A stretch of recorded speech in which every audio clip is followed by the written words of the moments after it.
We're learning more tonight about the suspects arrested in the death of 12-year-old Isabella Amor Carlos. Now, late last night, Dayton police sources shared that Antoine Benson and Javon Connor were arrested in connection with her shooting death. Today, Lydia Bice took a deep dive into their criminal history. So, Lydia, what were you able to learn?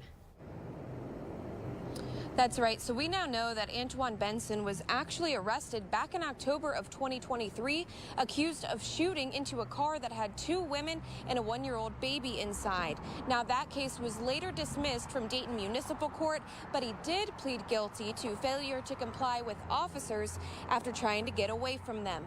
Benson is now facing a weapons under disability charge in this incident, and Connor was booked on a murder charge, and they're both here behind me in the Montgomery County Jail. Now, Lydia, I know that you also spoke to local law enforcement about how this case has really been weighing on them.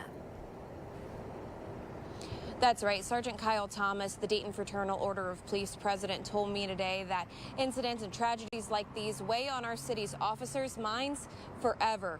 He sent me a statement saying in part, quote, "The men and women that serve our community feel the impact of every crime they respond to, investigate, and prosecute.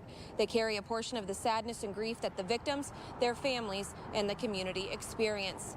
Now, today we also found the GoFundMe for Isabella Amor Carlos, and that states that her funeral is going to take place on September 30th. We've linked that in the web version of this story on Dayton247now.com. Back to you. Lydia, thank you. The man accused of hitting and dragging a 9-year-old girl with his truck appearing in court today. Jeffrey Atkinson facing 5 charges, including aggravated vehicular assault, OVI, and child endangerment. Now, just yesterday, we learned from Dayton police that Atkinson had a blood alcohol content more than 4 times the legal limit at the time that this happened. More charges now pending after those toxicology reports.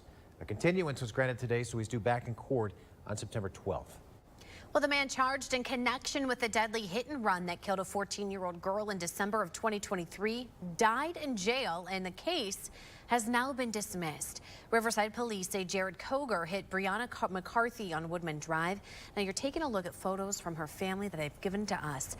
Brianna passed away 5 days after the incident. We reached out to Brianna's grandparents, who tell us Koger's death takes away closure for the family. We know a man is in the hospital recovering after flipping his car in a Vandalia neighborhood. That happened just before 3 this morning along Stony Springs Road. Crews responded, found the driver in the car. They were able to quickly get him out. He's expected to be okay. The cause still remains under investigation. Let's give you a live look tonight from our Eco Plumber Skycam. We want to send things out to Chief Meteorologist Natalie Walters, who's live for us tonight in Jamestown. Yeah, live here for Thursday Night Lights, and it is a hot one, that is for sure. I think what makes it hot is the sun, which is just beaming down on us. Not much in the way of cloud cover. We did have a little bit more cloud cover earlier in today, but temperatures across the area hanging out in the 90s. So we got 93 in Dayton. It's 96 in Springboro right now, 96 in Troy. So it is pretty hot and a little humid, so it's making it feel slightly hotter. Feeling like 96 in Dayton. It feels like 95 in Springfield right now. So if you are heading out, if you are planning to go to a football game, it is going to be a steamy one. Again, we're here in Jamestown as Greenview is about to take on Waynesville. Heading through the rest of this evening, temperatures are going to stay pretty warm, and in fact overnight we'll drop into the lower 70s with a mostly clear sky. We do have a cool down on the way, but we do have another hot day too, so I'll time it all out for you in just a bit. Well, it may sometimes seem like the roads keep getting bigger and bigger in big cities, but for safety purposes, sometimes cities need to make those roads smaller, and that's exactly what the city of Dayton is doing, narrowing more than 3 miles of one of their most populated roads, North Main Street. Eli Burgett spoke to the city today and brings us what he learned. Well, after speaking with the city of Dayton, I learned that this project has been on their minds for years now. This whole area is used heavily by pedestrians, and the North Main Street road diet is meant to keep them safe and make traffic flow more efficiently. Motorists, but pedestrians and bicyclists, making sure everybody has a right to the roadway and the public right of way. The city of Dayton, along with the Ohio Department of Transportation, has invested $6.4 million in federal funds to reduce the number of lanes on North Main Street from 4 to 3, with the center lane being left turn only. They will also be adding bike lanes, 8-foot wide parking zones, and improved pedestrian crossing areas to portions of the road, all to improve pedestrian and driver safety. The city of Dayton is currently in the finishing stages of development for the North Main Street Road Diet, and the project is estimated to be completed by June of 2025. Back to you. As we head into Labor Day weekend, the Ohio State Highway Patrol says there will be more troopers on our roadways to help curb impaired driving. Patrols ramp up tomorrow at midnight through midnight on Monday. Over Labor Day weekend last year, there were 23 deadly crashes on Ohio roadways, killing 24 people. Of those 23 crashes, 16 involved alcohol or drugs.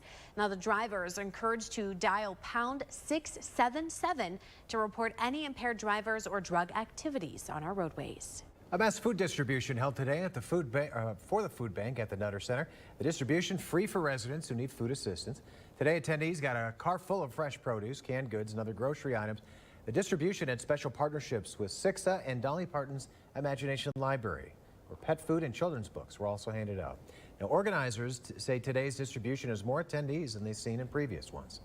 We know that there's a great need, and not just because we've had such a turnout already at this distribution today, but we've got some hunger stats that have shown exactly how deep the problem runs. Currently, 1 in 5 kids in our service area experience food insecurity, so it's really important for us to be out here today as students have headed back into the classroom to give them the nutrition they need to start the year off strong. Now, if you missed today, don't worry, there's going to be more throughout the year. The food bank says it will update on its social media when the next distribution will take place.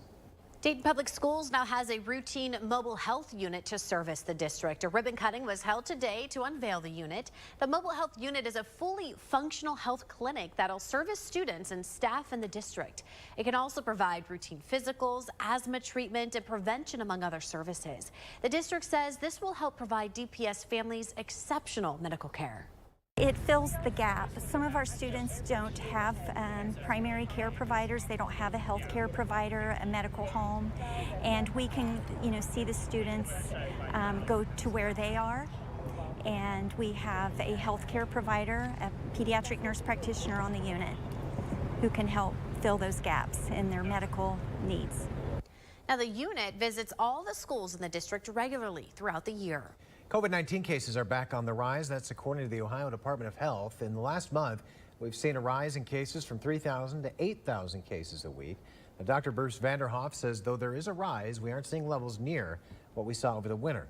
Dr. Vanderhoff says the FDA has approved the new vaccine for the 2024-2025 variants. The CDC recommends that anyone ages 6 months or older who has been previously vaccinated receive 1 dose of the new 2024-2025 vaccine. At this time, the CDC is not recommending that those over 65 get a second dose unless they are immunocompromised. Some locations already have the updated vaccine, but September is when the vaccine will become more widely available. Meanwhile, Public Health Dayton and Montgomery County posting a notice on their website that they're actually out of the COVID vaccine. The alert says they're out of the 2023-2024 version, but we'll be expecting the latest version of the vaccine next month. So anyone looking to get that vaccine should call Public Health in September to confirm when that vaccine will be available. Labor Day weekend is almost upon us. Look at what experts say is one of the best weekends for getting a good deal on big purchases. Thursday Night Lights back in full swing tonight. Coming up, we're going to hear from the head coaches as Waynesville and Greenview prepare for week 2 of high school football. And I'm live here for Thursday Night Lights. It is a hot one. We have more hot weather in the forecast, but also a big cool down on the way. I'll time it out for you. That's coming up. You're watching Dayton 24/7 now.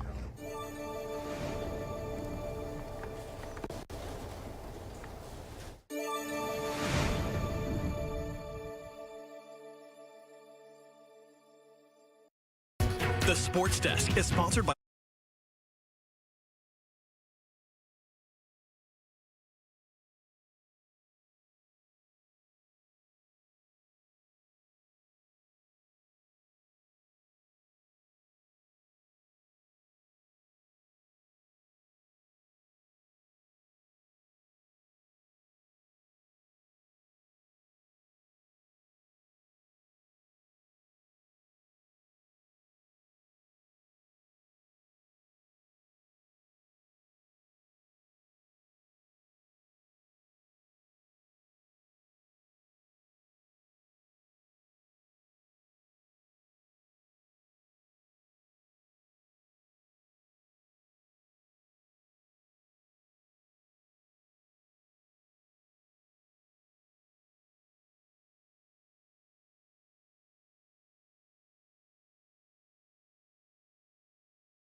sales. Weather Window, presented by the National Weather Desk. The Sherritt Creek fire is growing in western Montana. It's now more than 1,300 acres and is pumping out some intense heat. This sunrise in eastern Oregon may look like oil painting, but it's a real photograph. And what images do we see in these clouds? On the left, we see an angel shape in a fall street cloud from a hole punch. And do you see the elephant that we see in the cloud on the right? For more content like this, follow the National Weather Desk on Instagram.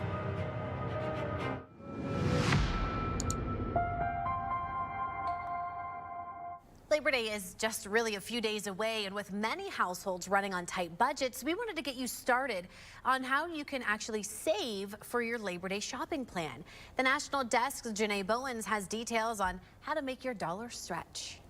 Labor Day is one of the best three-day weekends for sales. Smart shopping expert Trey Bodge says you'll see good deals on mattresses, appliances, furniture, clothes, and shoes. You're going to be seeing discounts 60% off plus, so it's a really good time to plan ahead for families. It's also really good for parents who perhaps didn't get everything they needed for back to school yet. According to Retail Minaj, shoppers plan to spend an average of $354 Labor Day weekend. Target, Walmart, Home Depot, Amazon, Wayfair, Kohl's, that's where you're going to find those big discounts. I would also say that if there's a brand that you like, go directly to that brand because they will be having Labor Day sales.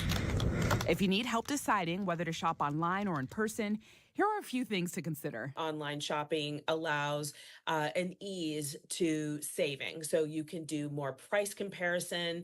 You can use coupon sites, or if you're buying clothing and you're not super familiar with that brand, you should try things on and lay on that mattress, sit on that couch so you can have that real experience with the item, because it is getting harder and harder to return things.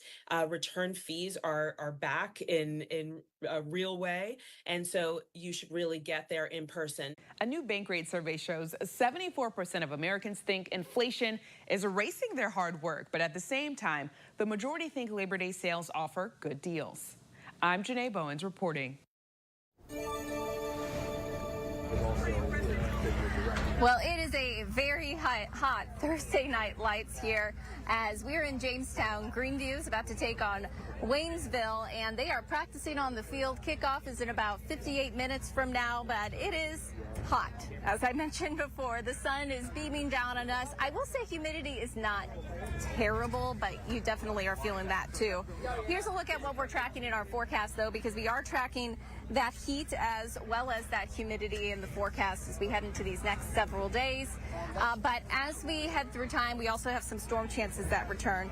Currently, temperatures across the Miami Valley are hanging out in the 90s, but feels like temperatures factoring in the humidity, those are back up mid, even some upper 90s across the board. So definitely feeling the heat, feeling the humidity.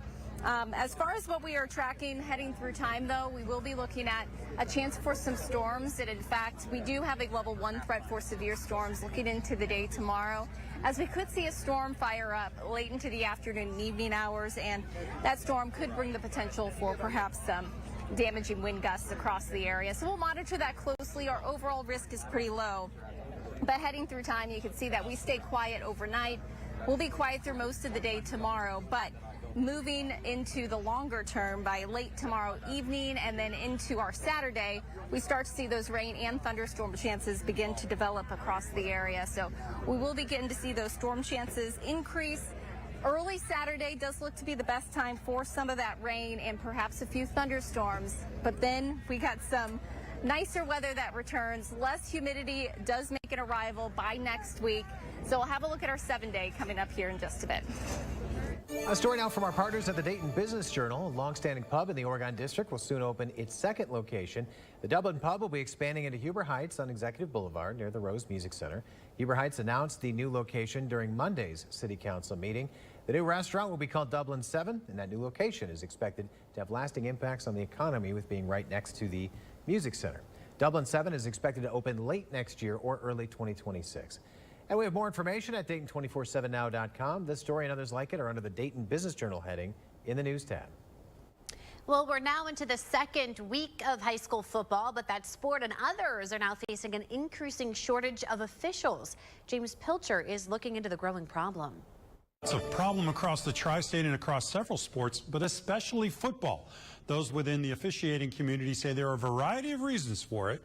Many are hesitant to join the professional ranks, the profession, because of pay. It's about $90 a game, the time commitment, and the perception that fan and parent behavior is getting worse. But the biggest one is that it's become increasingly difficult to recruit new officials to replace the ones who are retiring.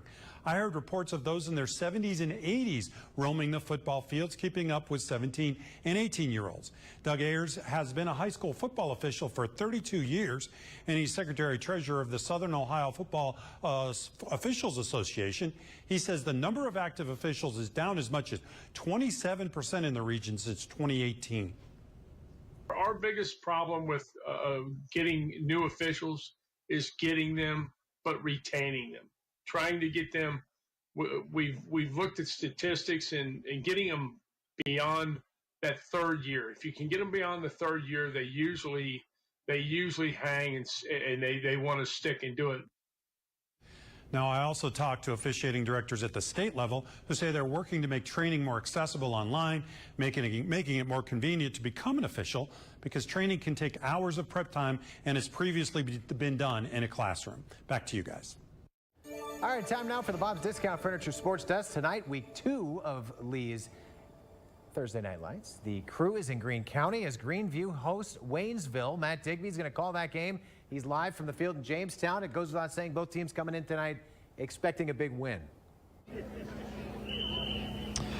Yeah, Adam, that definitely goes without saying, especially when you look at how close the meetings the last couple of years have been, and especially in the case of Waynesville wanting to get back in the win column after a loss just 6 nights ago. Waynesville looking to get back on track after a week 1 loss to Clinton Massey, but they do bring back a core group of players who have competed at the varsity level for several years now. They made it all the way to the regional championship game last year. Greenview already at 1-0 after a win against Northridge last Friday. They also have a senior class that is not lacking in experience. I caught up with both head coaches at Wednesday's practice to talk about that experience.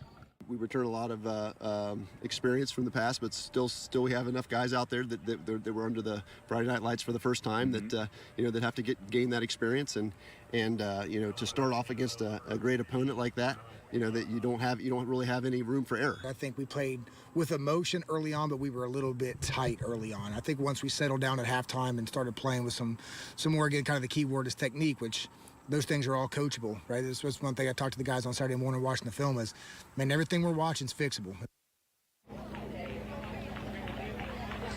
And to give an idea of how close these games were last year, Waynesville coming from behind to win 24-20 at home. But 2 years ago here in Jamestown, the Rams getting the win 38-35. So we are expecting a close and exciting game tonight. Rams and Spartans coming up at 7 o'clock on MyTV Dayton.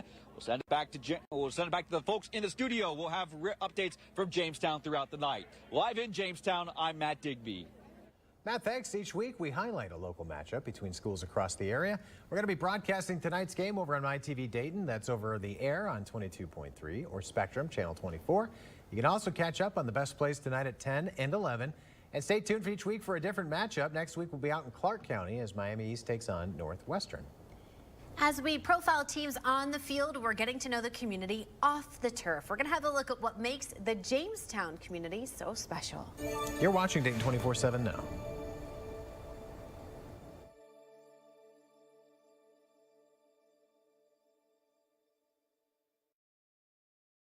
The virus that causes shingles is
The Dayton 24/7 Now News app, brought to you by the Jeff Schmidt Auto Group.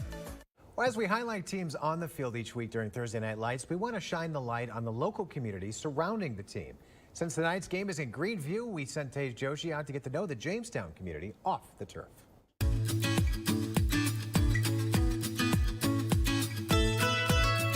Like many smaller communities, Jamestown is filled with a warm and cheerful spirit. And at the heart of that positivity is Jamestown's Lake Shawnee, a place where we find local resident Joe Myers. There aren't many places around like this where you can live on a lake and boat whenever you want to boat. You know, and to have that in your community, that's great. Joe is a fixture down by the lake, and he and so many other locals build true neighborly connections and positive memories on the water. Another local Jamestown spot where community connections are made is Bentino's Pizza, known for delicious fresh pizza, friendly faces, and of course, many regulars. The spot is at the top of my Jamestown culinary itinerary. We see regular faces every week. We have people that come in regularly, first time being here. They tell us how much they can't wait to come back into the area and try us again.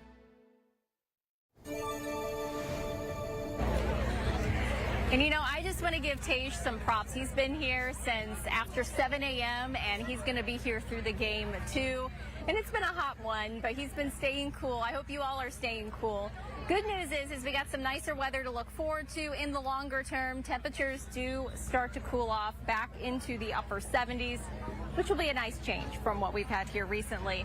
But here's a look at our next 7 days. Temperatures across the Miami Valley back into the upper 70s next week. We do have a chance for storms late Friday and then into the day on Saturday. But by next week, it will feel cooler, much more fall-like with those upper 70s and those lower 80s. Low humidity returning to the area, too, which will be much more like football.